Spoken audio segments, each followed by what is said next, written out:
Friends, आप में से बहुत से लोग नेट जेआरएफ परीक्षा की तैयारी कर रहे हैं और उनकी इच्छा होगी कि वो नेट पास करें, असिस्टेंट प्रोफेसर की योग्यता उन्हें मिले, आने वाले परीक्षाओं में शामिल हों, सारी चीज़ें होंगी। पर मैं इसमें कुछ प्लस माइनस आपको बताऊंगी। आप वीडियो में लास्ट तक बने रहिएगा, आपको सारी बातें समझ में आ जाएंगी। तो नेट के क्या फ़ायदे हैं और क्या नुकसान है, पहले इस पर बात करते हैं, फिर आगे बताते हैं। नेट की तैयारी का मैंने एक वीडियो बना रखा है, वहाँ आप देख सकते हैं। उसका मैंने सब कुछ बता दिया है। फिर भी अगर आपको नहीं समझ में आएगा तो आप कमेंट करेंगे तो मैं बताऊंगी। आप किसी भी विषय के हों, जब आप नेट की परीक्षा देते हैं और नेट पास कर लेते हैं तो नेट निकलने की अपनी एक खुशी होती है। पहली बार जब किसी का नेट निकलता है तो उसे लगता है कि मैंने कुछ पा लिया, कुछ अचीव कर लिया। ऐसा होता है, सबके साथ होता है, मेरे साथ भी हुआ था, आपके साथ भी होगा। पर ये खुशी जितना देता है ना, आगे चल के फिर बहुत इससे लाभ नहीं मिल पाता है। हाँ, नेट पास करने से आपके विषय की पकड़ थोड़ी अच्छी हो जाती है और चीज़ें अच्छी हो जाती है। पर जब आगे आप बढ़ना चाहेंगे रिसर्च करने के लिए, असिस्टेंट प्रोफेसर के लिए तो आप योग्य हैं, आप परीक्षा दे सकते हैं। लेकिन अगर आप रिसर्च करना चाहते हैं, कि आपका मन है पीएचडी करने का, तो मैं आपकी बड़ी बहन होने के नाते मैं आपको ये सलाह दूंगी कि आप नेट पर पीएचडी मत करिएगा। क्यों मत करिएगा वो भी बता रही हूँ। क्योंकि जब आप नेट बेस पे पहले पीएचडी के लिए एडमिशन के लिए जाते हैं तो जो एमए से पीएचडी का फॉर्म भरते हैं उनको कम वेटेज मिलता है, फिर नेट वालों को थोड़ा सा मिलेगा। लेकिन अगर आप जेआरएफ होते हैं तो आपको पीएचडी एंट्रेंस में भी ज़्यादा वेटेज देते हैं, आपको प्राथमिकता दी जाती है। उसके बाद आप जेआरएफ हैं तो आपको पीएचडी का पैसा सरकार देती है, आपका 1 रुपया नहीं लगता है।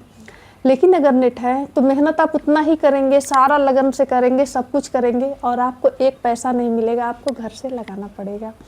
और मेहनत उतना ही आपको करना पड़ेगा जितने सारे स्कॉलर पीएचडी के लिए कर रहे हैं। उसके बाद सबसे बड़ा नुकसान आपका होता है वो बताऊँ मैं, शायद कोई बताएगा नहीं बताएगा। जब आप नेट के बाद बिना जेआरएफ पीएचडी में एडमिशन ले लेते हैं तो पीएचडी अपने आप में एक लेंदी वर्क है, रिसर्च है, मेहनत मांगता है, उसकी अलग से पढ़ाई होती है, उसकी जो टॉपिक आपका निर्धारित होगा उससे सारी चीज़ें पढ़नी पड़ती हैं, बार बार यूनिवर्सिटी जाना पड़ेगा और चीज़ें होती हैं। तो जब आप इधर पीएचडी में फंसते हैं तो आपकी प्रतियोगी परीक्षा की तैयारी बहुत अच्छी तरह से बाधित होती है, एकदम अच्छी वाली बाधित हो जाएगी। आपका जो पढ़ने का फ्लो होता है ना वो टूट जाएगा, क्योंकि बार बार वहाँ जाना पड़ेगा, उससे संबंधित चीज़ें लिखनी पड़ेंगी। अब आपने एडमिशन लिया तो 5 साल में लिख के आपको देना है, उसके लिए तरह तरह की किताबें पढ़नी है, बार बार भाग दौड़ करनी है और चीज़ें करनी है।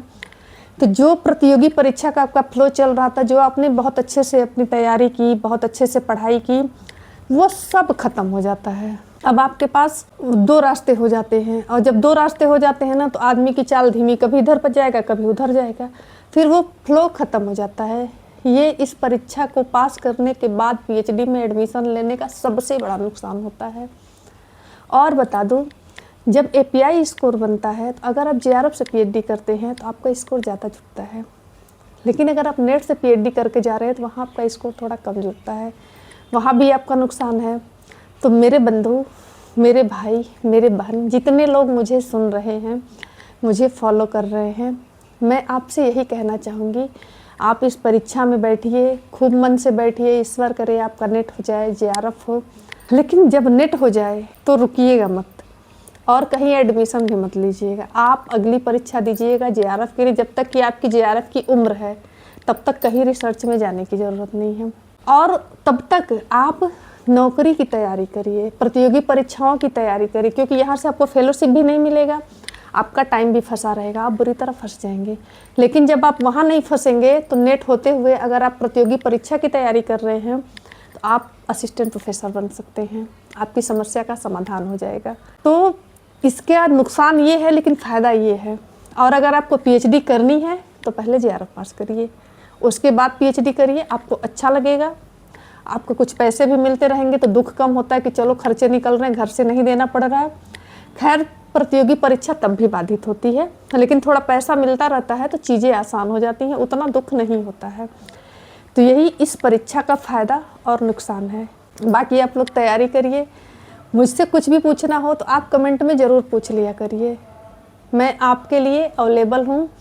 मैंने ये चैनल स्टूडेंट्स के लिए ही बनाया है जिनको नेट JRF, TGT, PGT कुछ भी परीक्षा देनी हो वो कमेंट में आए, मुझसे पूछे, मुझे जो आएगा, मैं जो जानती हूँ, जो मैंने जानकारी इकट्ठा की है वो सारा मैं आपसे साझा करूँगी। तैयारी से संबंधित कोई ज़रूरत हो, कोई क्वेरी हो, कुछ भी हो, आपको कहीं दिक्कत आ रही हो, कोई स्ट्रेटेजी जानना हो, उसके लिए भी मैं हूँ। हाउसवाइफ के लिए मैं पूरी तरह समर्पित हूँ, क्योंकि मैंने हाउसवाइफ होते हुए भी सारी परीक्षाएं पास की।